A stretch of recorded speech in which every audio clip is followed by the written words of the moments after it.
Olá, boa noite. Tudo bem? Sejam bem-vindos. Vamos chegando, vamos entrando. Estamos aqui no Instagram do Shalom São Paulo para dar início à nossa live semanal Força e Atualidade de Edith Stein. Já vamos começando, acolhendo vocês que nos assistem, estão aqui chegando ao vivo. Boa noite, Cecília. Boa noite, Rafa. Boa noite, Juniama. Isso. Boa noite a todos vocês que vão chegando. Oi, Magna. Que bom, Cecília. Aqui. Boa noite, Maria. Vamos entrando. Estamos aqui nesta... Opa, desculpa. A nossa live semanal Força e Atualidade de Edith Stein, cada semana com um convidado, com um tema. Nosso tema de hoje, assim, sempre temas muito importantes, muito atuais, né? Porque para fazer jus também ao nome da nossa live Força e Atualidade de Edith Stein, né? Então, temas atuais, o tema hoje de adolescentes e autolesão, né? Então, a gente sempre ou traz temas atuais ou temas teóricos, mas que nos ajudam a compreender o pensamento de Edith Stein na atualidade, né? Então, vamos aqui. Boa noite, Patrícia, bem-vinda. Vamos acolhendo a Andrelina.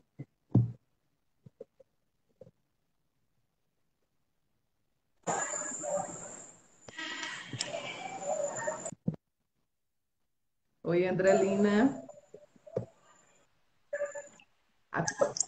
Oi, boa noite. Vou só mudar aqui a câmera. Isso mesmo. Consegui. Olá! Deu certo. Boa noite, tudo bem? Prazer estar aqui hoje. Uma alegria te ter aqui também conosco, Andrelina. Você está com um microfone... Você está me ouvindo bem, Andrelina?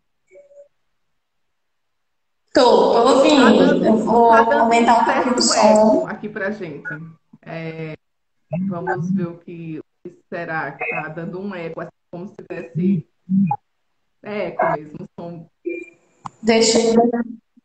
Talvez seja da minha sala. Deixa eu verificar aqui se o fone melhora. Porque a gente entende bem você falando, porém tá... Pronto. Uhum.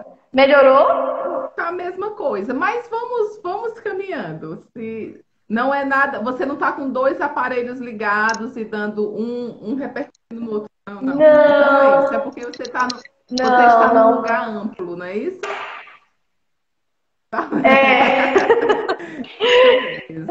Andrelina, alegria te conhecer.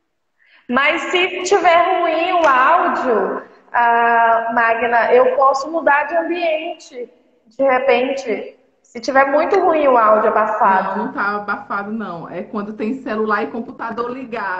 Tá. Dizendo aqui. Eu vou desligar o computador. O computador realmente está ligado. Você vai precisar dele para alguma coisa? Tem alguma coisa que você vai precisar ver? Não. Já desliguei. Olha, ela está assim no mundo internetico, assim, no mundo virtual. Ela está entendendo tudo, dando aulas, palestras, fazendo lives. Então ela vai entendendo de tudo, né, Cecília? Pronto. Deu uma melhorada? Como é que tá? Eu desliguei o computador, não estou utilizando ele, já até tirei. Deixa eu ver se a porta ajuda. Sim, a gente vai. Enquanto a Andrelina vai se organizando aí pra gente ver, eu vou te apresentando aqui, Andrelina, sabe por quê? Porque essa é uma hora que passa muito rápido. E aí eu já quero ir aqui te apresentando para o pessoal já ir te conhecendo, né? Você está falando direto de Roraima.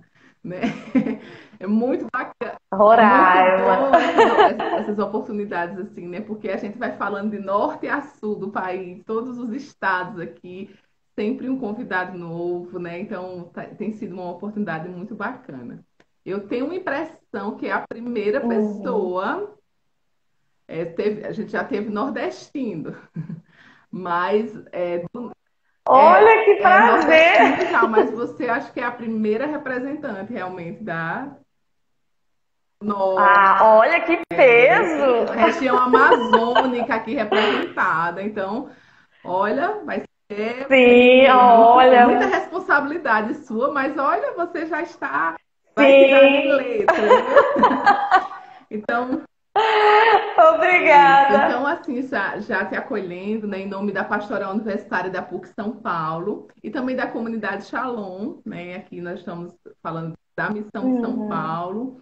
É uma grande alegria, realmente. Muito obrigada por ter aceito o convite. Você foi orientanda, né, da nossa querida professora Joelma, né? E também é uma grande estudiosa de Edith Sim. Stein, Russo, Edith Stein, enfim, da psicologia, você aí da psicologia, né? Então, só situando, apresentando aí para quem ainda não te conhece. E eu vou ler aqui, né? Então, Maria Andrelina do Nascimento Oliveira Gonçalves. Ela é formada pela Universidade Federal de É. Roraima, o UFRR, com mestrado em Ciências da Saúde, também pela UFRR, sobre a temática autolesão em adolescentes em idade escolar, um estudo fenomenológico. Ela possui experiência profissional na área de Uhum. psicologia escolar, educacional, no Colégio de Aplicação da UFRR desde 2016. Faz parte do grupo de pesquisa institucional, também da mesma instituição, Pesquisa em Saúde, Subjetividade e Inclusão. E você sorriu aí, Andrelina, quando eu li seu nome completo, né? Que você acha que é um nome muito grande. E eu quero te Sim. dizer que esse é nome de princesa, né? Nomes grandes. E eu quero só ler aqui rapidamente o nome Oh. da princesa Isabel, né? A segunda filha do imperador Pedro II. O nome dela era Isabel, Cristina, Leopoldina, Augusta, Micaela, Gabriela, Rafaela, Gonzaga de Bourbon, Duas Cilícias e Bragança. Esse era o nome da princesa Isabel. Olha aí, ó, quase que eu chego lá. Então, olha, você está assim, perto da Princesa Isabel, você ainda está faltando assim uns nomezinhos aí para chegar, viu? Pronto.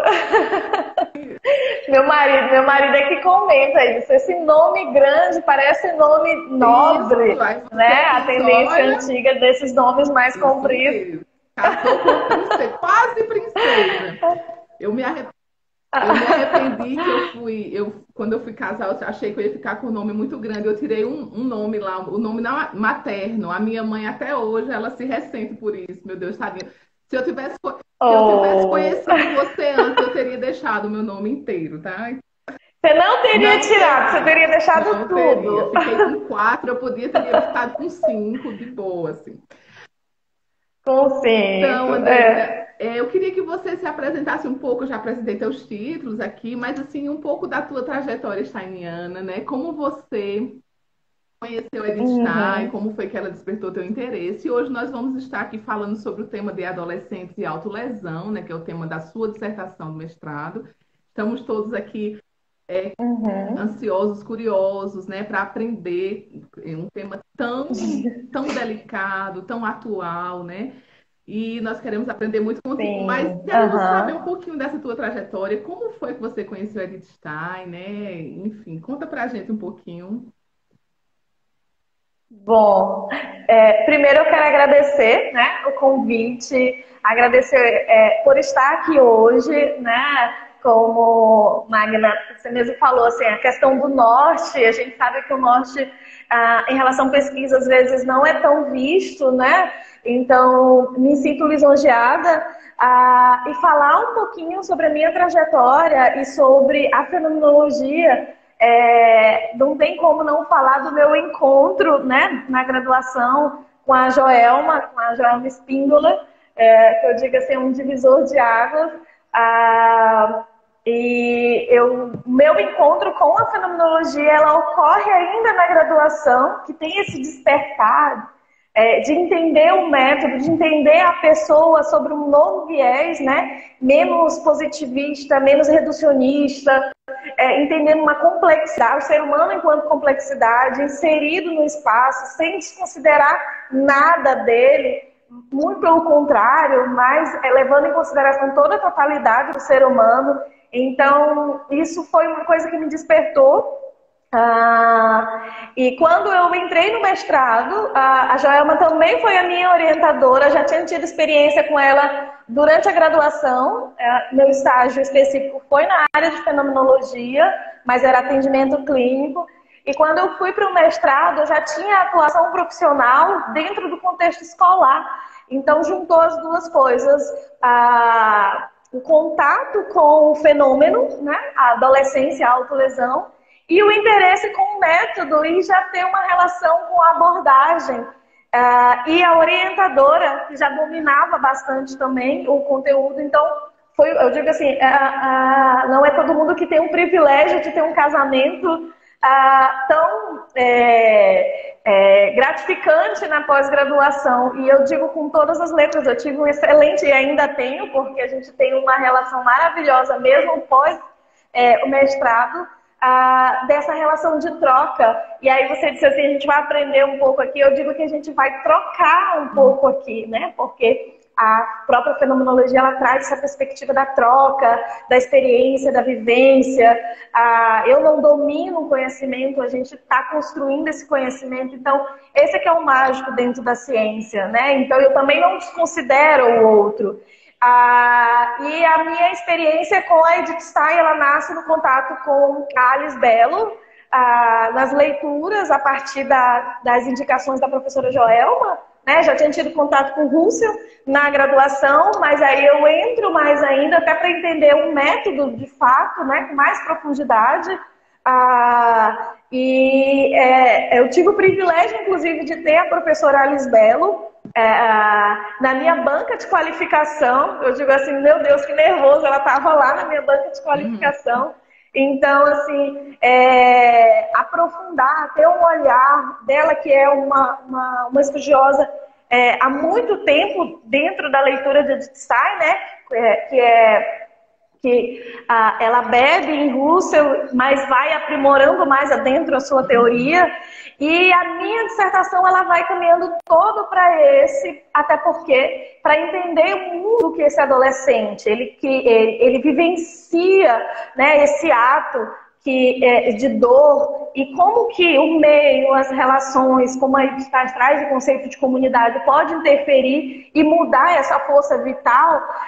Então, casou perfeitamente a união das duas coisas para mim. E o resultado foi um produto técnico no final, que aí eu vou falar depois aqui, que vem trazendo essa perspectiva de trazer a teoria para o campo da prática e dar um retorno para a sociedade. Não que eu não tenha dado um retorno acadêmico, né, que a gente produz, mas um retorno também prático dessa relação com a teoria. E eu acredito que assim, uma das grandes coisas que me fez me apaixonar pela fenomenologia é essa perspectiva. Ela tem um viés bem filosófico, lógico, como qualquer outra teoria, mas ela te dá essa oportunidade de ir além, né? Então, isso é maravilhoso. E a constituição da pessoa, a forma como ela trabalha as dimensões do corpo, da psique e do espírito, também corroboram muito para a gente compreender como que esse adolescente, nessa fase de vida que é tão importante, que é tão conflitante por si só, chega a vivenciar isso e como que ele lida com isso, né? E como que nós podemos auxiliar ele a vivenciar e a transformar, ressignificar esse sentimento, essa força vital em uma outra força, né? E tomar uma outra decisão. Mais ou menos por aí. Acredito que eu tenha respondido. Maravilha, tá ótimo. Esse meu contato. Isso, Andrelina, eu acho que para a gente já ir entrando no tema, eu acho que é importante você nos dizer já uma primeira coisa. Você fala, o título que você usa é autolesão. a gente ouve mais falar em Uhum. automutilação. São a mesma coisa, são sinônimos. Inclusive, eu Ah, divulguei no meu Instagram como se fosse a mesma coisa, mas te ouvindo, eu tenho a impressão que eu até divulguei errado, né? Assim, mas assim, nas coisas que a gente escreve ali naquele textinho embaixo, assim, fala pra gente, autolesão e automutilação são a mesma coisa? o que que acontece, né? A questão conceitual ela é importante dentro quando a gente está discutindo um tema, porque ela nos auxilia a esse alinhamento da abordagem com o fenômeno que você tem interesse de estudar. Então, assim, existe uma discussão ainda, né? Alguns autores ainda não entraram em consenso, mas o que há que a automutilação ela tem um viés bem mais patológico e irreversível do contato, né? Então, ao mutilar-se, há uma perda, né? Quando há o ferimento. Enquanto que a autolesão ela é percebida por muitos estudiosos, né? Principalmente na Europa é utilizado mais o termo autolesão do que a automutilação, e muitos estudos brasileiros, principalmente na área de humanas, enquanto que na área de saúde, na áreas médicas, utilizam mais o termo automutilação mesmo. Ele traz um viés mais reversível, é como se fosse são os comportamentos mais leves, né? Então a gente vai trazer ali exemplo, os arranhões, como a autolesão. Então, assim, o adolescente ele vai arranhar, mas não vai ficar cicatriz, eu não vou precisar suturar, enquanto que na automutilação ela é diferente, então já há um corte com maior profundidade. Uhum. Então, conceitualmente, o próprio Douglas Honda, que é um estudioso da psicopatologia, ele traz o termo automutilação, trazendo nesse sentido da Uhum. irreversibilidade. Então, é algo que eu fiz contra o meu corpo, um comportamento autodestrutivo que eu não consigo Uhum. reverter. Né? Então, a perda de um dedo, um corte que ficou uma cicatriz que ela é muito mais incisiva ali, não tem como reverter aquela Uhum. cicatriz. Enquanto que na autolesão, não, são comportamentos mais leves, mas que ainda assim é importante que se tenha atenção. Uhum. Porque se você se machuca, se há uma autolesão, né? Se há uma lesão Uhum. autoprovocada, né? Você resolve fazer isso com você mesmo, é porque de alguma forma você não está se sentindo bem ou alguma coisa não está legal com Uhum. você. Né? Então, há um sinal de alerta. E aí, isso dentro da minha pesquisa, eu venho trabalhando muito no sentido das vivências Uhum. comunitárias, como que a comunidade de um modo geral, e aí quando a gente fala comunidade no sentido de Edstein, não é só a comunidade no qual a pessoa está inserida, não é no sentido de sociedade, mas no sentido de comunidade, a família, os amigos, a escola. A comunidade no sentido de Edstein há essa relação de reciprocidade, eu me importo com o Uhum. outro, né? Então quando há isso, há o amor, a gente pode falar de Uhum. comunidade, senão a gente não pode falar do conceito de Uhum. comunidade. Faz todo sentido a distinção que você fez entre autolesão e automutilação. Eu tinha ficado assim com a questão da automutilação meio pelo senso comum mesmo, mas o meu tema de dissertação de mestrado foi sobre sobreviventes do câncer infantil com mutilação física aparente. E aí, o retorno escolar Uhum. desses sobreviventes do câncer, né, com mutilação. E faz todo sentido, porque realmente, quando eu ia estudar pessoas mutiladas, era sempre que faltava alguma parte do corpo, né? Então, pessoas que por conta do câncer precisaram É, amputar uma perna, tirar um olho, tirar alguma parte do braço. Então, era sempre uma mutilação física exato. mesmo, né? Uhum. Então, faz todo sentido falar Uhum. em autolesão, né? Quando a gente está falando aqui de cortes com gilete, enfim. Então, é esse o nosso tema, autolesão, né? É. Então, E isso é interessante também, Magna, porque você trouxe uma coisa que é interessante, né? Realmente, se você for jogar no Google, na internet, você vai ver as reportagens uhum, automutilação para esse comportamento que eu acabei de descrever como uhum, autolesão. Principalmente porque o comportamento, que ele, na maioria das vezes, ele não chega ao hospital. Ele vai ser descoberto no contexto da escola, no contexto familiar, na maioria das vezes no contexto da escola. E ele tem você tem como lidar com esse comportamento, porque na maioria das vezes ele não está no nível de um transtorno, ele não está no nível de um adoecimento, mas de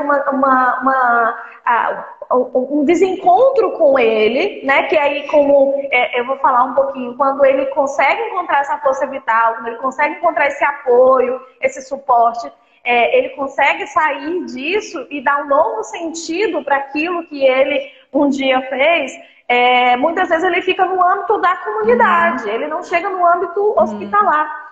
Tanto que é até difícil as pesquisas de cunho mais epidemiológico de ter dados relacionados à autolesão. Então você vai ter dados mais relacionados à automutilação, porque já teve uma gravidade, então ele já precisou suturar, precisou da assistência médica,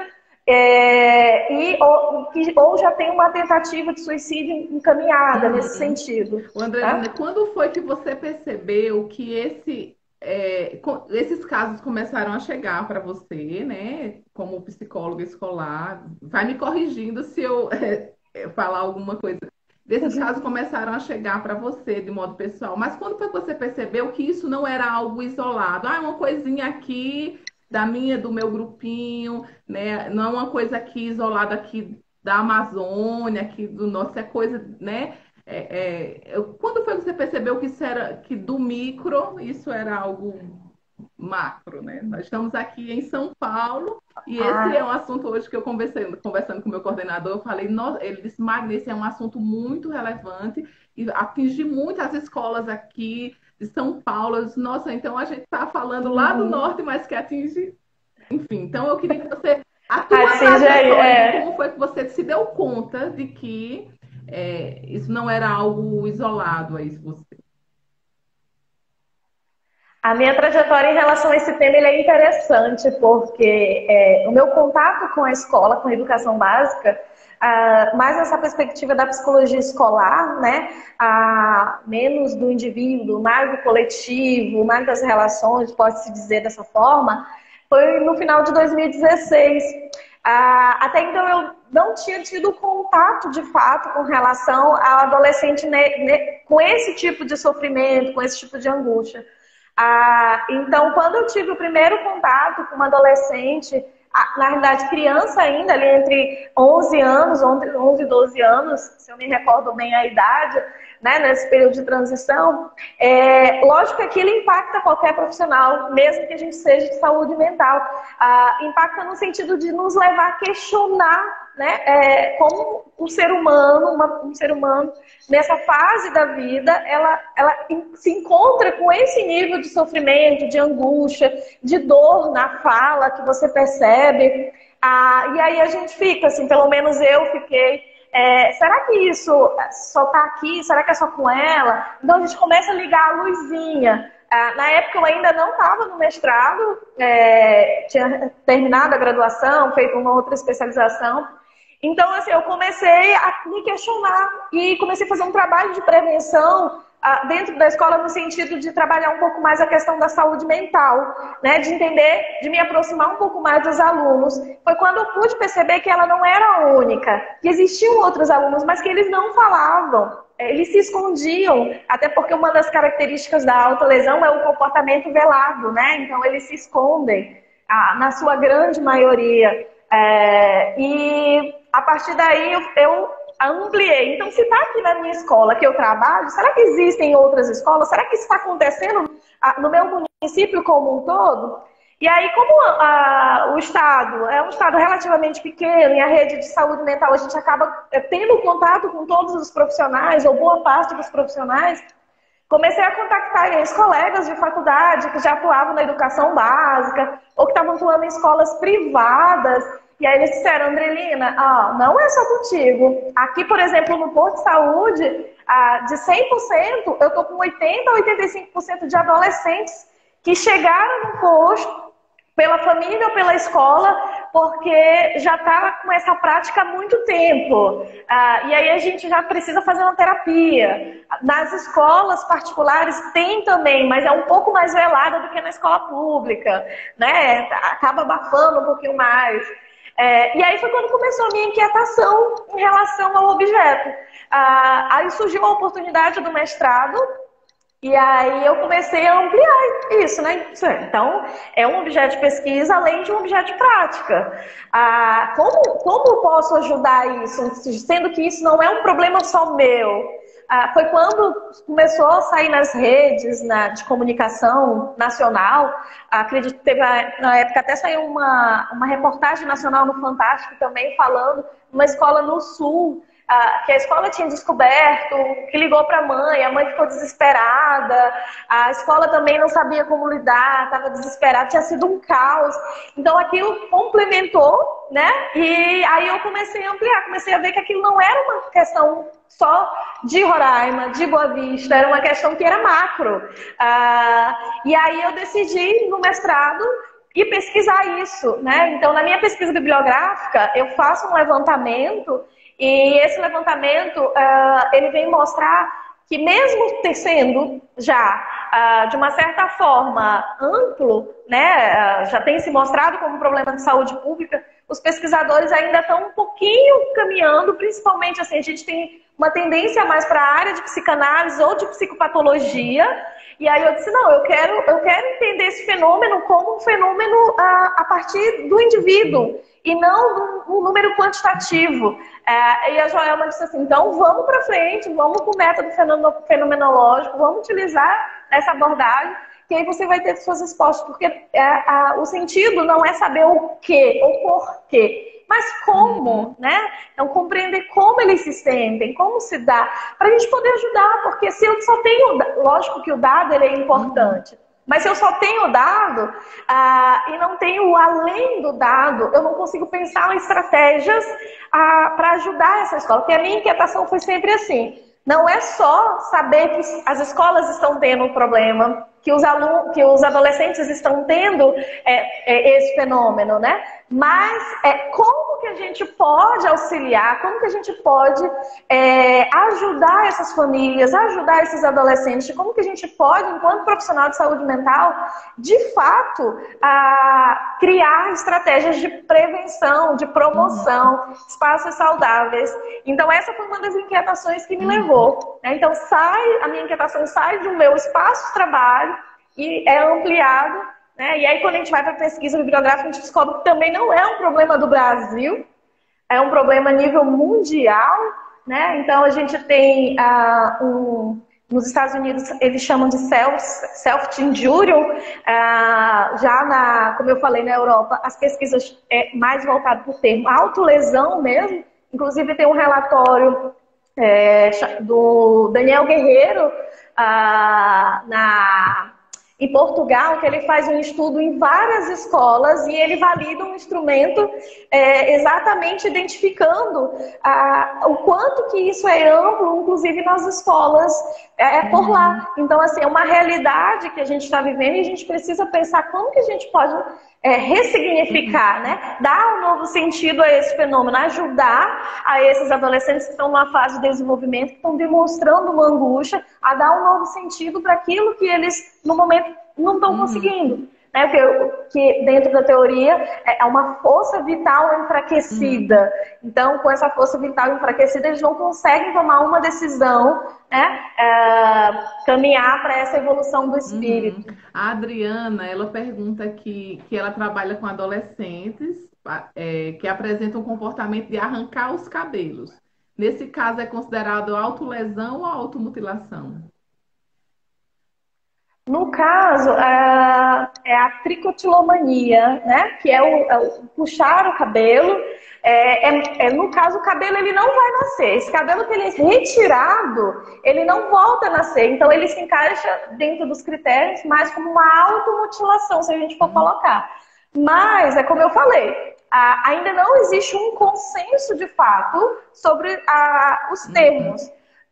E aí eu explico na minha dissertação por que eu uso o termo autolesão e não automutilação, por ter, mesmo tendo, assim, alguns chamam de autolesão, outros chamam de automutilação. Porque para o fenômeno, né, para a fenomenologia, trazer a perspectiva da autolesão, ela, dentro desse viés, sendo que a gente tem que trabalhar, entender, acessar esse público que ele não chega de fato aos hospitais, que ele ainda está no nível mais leve, foi uma opção, né? Então, mas no caso, o retirar o cabelo, ele se encaixaria na automutilação, porque não vai nascer. Esse cabelo que ele é retirado não nasce um outro lugar, vai nascer ao redor. É tanto que se você percebe pessoas que tiram constantemente, elas vão ter falhas. Todo mundo está ouvindo. Peraí, você está me ouvindo, Andrelina?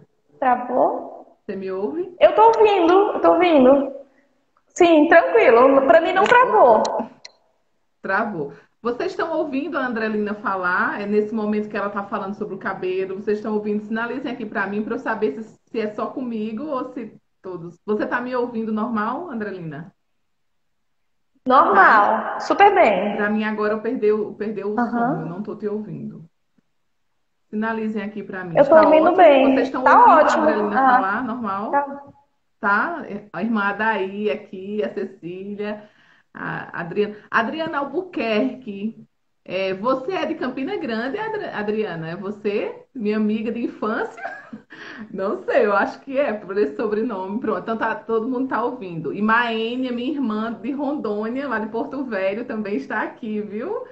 A região norte aqui representada. Pronto. Agora olha eu sei o que eu vou fazer, que legal. porque tá todo mundo te ouvindo super bem e eu não. Aí, meu Deus, será que eu vou ter que ficar agora falando com sinais? Eu vou fazer leitura labial de você agora.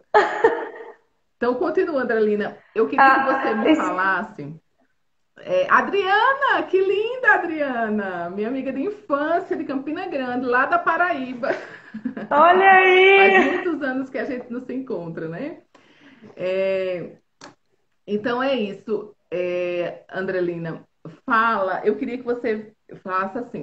Então, assim, já percebendo, né, que esse caso, essas questões, né, a adolescente que fica se cortando, enfim, em geral, né, a maior parte das vezes, isso não é frescura, não é somente para chamar atenção, né? Fazendo um pouco assim dessas do senso comum, né? Tá querendo chamar atenção, é modinha, né? Se isso se tornou para você um tema, a gente já descarta essas, né? Não é frescura, não é modinha, não é para chamar atenção, digamos assim, né? Mas assim, conta mais assim para a gente caso e como vocês foram começando a agir também nesse caso. É um tratamento clínico específico? Como é que esse tema tem sido trabalhado nas escolas? Né? Conta um pouco da tua experiência. Se você quiser trazer alguns casos concretos, eu acho que é importante assim para ir iluminando também, né? Essa realidade. Bom, eu vou falar um pouquinho, então, dos meus entrevistados de um modo geral, né? Nós decidimos nomeá-los de pássaro, né? Então eu tenho o beija-flor, o canário, que são os pássaros que... falando assim, mas eu vou chamar aqui meu filho para ver se ele me ajuda aqui que eu não estou te ouvindo. Se quiser sair e voltar de novo. André, ajuda aqui, por favor. O som. Gente, ajuda aqui, André. Esse é meu filho, o André é o mais velho. Vem, André. Ele tá com vergonha. André.